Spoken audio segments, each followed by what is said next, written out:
Hello guys, welcome back. आपको part number 2 of the neuroglia के अंदर नर्वस सिस्टम के लेक्चर्स चल रहे थे।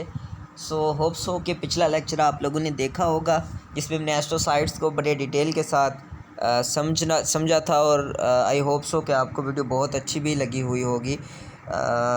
उसमें हमने बहुत अच्छी तरह चीज़ को समझा था। तो अब हम बाकी जो सेल्स हैं उन पे बात करेंगे इस वीडियो के अंदर। तो जो सेकंड सेल हमारे पास जो ग्लायल सेल्स है, जो आपके पास न्यूरोग्लिया का है, जो आपके पास 4 टाइप में से एक टाइप है, उसका नाम उसे दुनिया किस नाम से जानती है? बोलो ना यार, ओलिगोडेंड्रोसाइट के नाम से जानती है। तो चलो यार, आज फिर ज़रा इनकी बात कर ही लेते हैं हम। तो जो आपके ओलिगोडेंड्रोसाइट्स होते हैं ये एज़ कम्पेयर एस्ट्रोसाइट्स के थोड़े ज़रा छोटे होते हैं, ठीक है।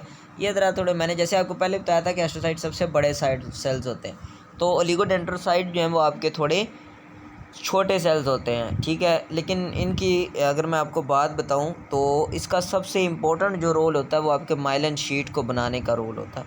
और ये कहा जाता है कि भाई इसका वही रोल है जो शुमान सेल्स का पेरिफेरल नर्व्स के अंदर है। वो भी क्या है कि वो भी एक जोन के ऊपर माइलिन शीट जो है उसकी प्रोटेक्शन का, डेवलपमेंट का काम कर रही होती है। तो बिल्कुल यही काम यहाँ पे ओलिगोडेंड्रोसाइट कर रहे होते हैं। तो इनका काम यहाँ पे ये होता है कि इन्होंने जो आपकी माइलिन शीट आपको नज़र आ रही है, ये माइलिन शीट की लेंथ के अलोंग प्रेजेंट होते हैं, ठीक है।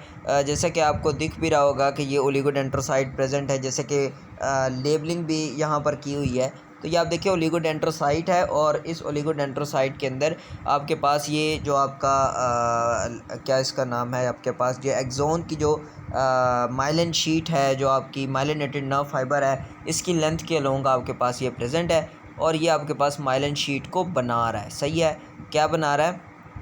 और सेल बॉडीज़ के ये अराउंड प्रेजेंट है, ठीक है। और यहाँ पर आप देखें जो इसकी ख़ास बात है वो ये माइलिन शीट को बना भी रहा है, उसे मेंटेन भी कर रहा है। सही है, तो ये आपका ओलिगोडेंड्रोसाइट है। सिंपल वे के अंदर हम लोगों ने इसे देखा है, कोई इसमें ख़ास बात नहीं है जिसे मज़ीद डिस्कस किया जाए। तो ओलिगोडेंड्रोसाइट आप इस तरह याद रखें, सिर्फ इसका इंपॉर्टेंट बात कि एस्ट्रोसाइट से ही छोटे होते हैं। माइलिनेटेड नर्व्स है जो फाइबर्स उनकी लेंथ के अलोंग ये प्रेजेंट होते हैं और ये सपोर्टिव फंक्शन प्रोवाइड करते हैं और साथ ही साथ ये आपके पास माइलिन शीट की प्रोटेक्शन करते हैं, उसको मेंटेन करते हैं। उसके बाद नेक्स्ट की बात कर लेते हैं ज़रा। हमारा जो नेक्स्ट है वो आपका ओलिगोडेंड्रोसाइट के बाद आपका माइक्रोग्लिया और एपेंडाइमल सेल्स हैं, ठीक है। तो इन्हें भी समझ लें ज़रा आप। तो माइक्रोग्लिया जो होते हैं, देखिए माइक्रो आपको नज़र आ रहा है, ये बड़े छोटे आपके पास सेल्स होते हैं, बहुत छोटे। ये बेसिकली आपके मोनोसाइट्स में से निकलते हैं। किधर से ड्राइव होते हैं? मोनोसाइट्स में से ड्राइव होते हैं। और ये जो है ना, ये ब्लड से नर्वस सिस्टम में माइग्रेट कर देते हैं बिफोर बर्थ ना। ये जो सेल्स आपके पास माइक्रोग्लिया होते हैं ये मूव करते हैं और ये आपके ब्लड में से मूव करके नर्वस सिस्टम के अंदर आ जाते हैं। सही है, तो जो ब्लड वेजल्स होती हैं उसके अंदर उन एरियाज़ के अंदर माइक्रोग्लिया ज़्यादा पाए जा रहे होते हैं, मेनली ख़ास तौर पे।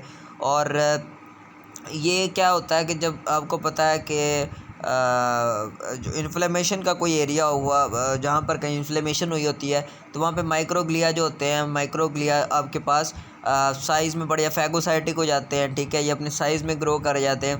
आपको पता है ये सेल डिस्ट्रक्शन का काम भी करते हैं माइक्रोग्लिया। तो अगर आप माइक्रोग्लिया के स्ट्रक्चर को देखना चाहते हैं, माइक्रोग्लिया के स्ट्रक्चर को, तो ये आपके पास ऐसा ही होता है कि जिसके अंदर आपके पास, मैंने जैसे कि आपको बताया कि ये मोनोसाइट से निकल रहा होता है, ठीक है। ये आपको माइक्रोग्लिया के यहाँ पर डायग्राम दिखाई है। तो ये आप माइक्रोग्लिया, ये देखें ये माइक्रोग्लिया है, तो आप माइक्रोग्लिया की डायग्राम को देखें, ये बहुत छोटे होते हैं और ये आपके पास मोनोसाइट से ड्राइव होते हैं, ठीक है। और ये बिफोर बर्थ की तरह आ जाते हैं ब्लड से नर्वस सिस्टम के अंदर, और ये मोस्टली ब्लड वेसल्स के अंदर मेनली प्रेजेंट पाए जाते हैं। और ये लार्ज हो जाते हैं, बड़े होते हैं अपने साइज़ में और फैगोसाइटिक हो जाते हैं, खाना शुरू कर देते हैं। इन्फ्लेमेशन का एरिया वहाँ पे जाके फैगोसाइटिक हो जाते हैं और सेल डिस्ट्रक्शन भी कॉज करवाने में इनका रोल होता है। लास्ट जो इसके अंदर हमारा सेल है उसे हम एपेंडाइमल सेल कहते हैं। देखिए एपन से एपिथेलियल जेन में आता है ना, कि नहीं आता? नहीं आता, तो ये तो बात गलत है, अभी जेन में आना चाहिए ना, नहीं आता। चलो फिर खैर है, फिर आप मेरे जैसे ही अगर नहीं आता तो। अब हम बात कर लेते हैं एपेंडाइमल सेल्स की।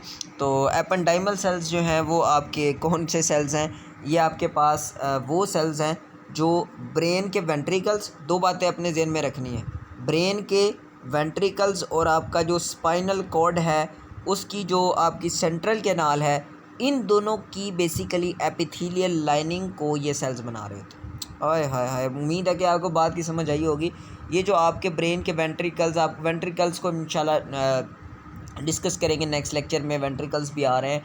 तो वेंट्रिकल्स जो हैं 4 जो वेंट्रिकल्स हैं, तो अब जो वेंट्रिकल्स होते हैं उनकी जो एपिथेलियल लाइनिंग होती है ब्रेन के वेंट्रिकल्स की, और जो सेंट्रल कैनाल स्पाइनल कॉर्ड का, वहाँ पे आपकी एपिथेलियल लाइनिंग जो है वो कौन बना रहे होते हैं? एपेंडाइमल सेल्स बना रहे होते हैं। ये देखिए, ये सारे एपेंडाइमल सेल्स प्रेजेंट है, ठीक है।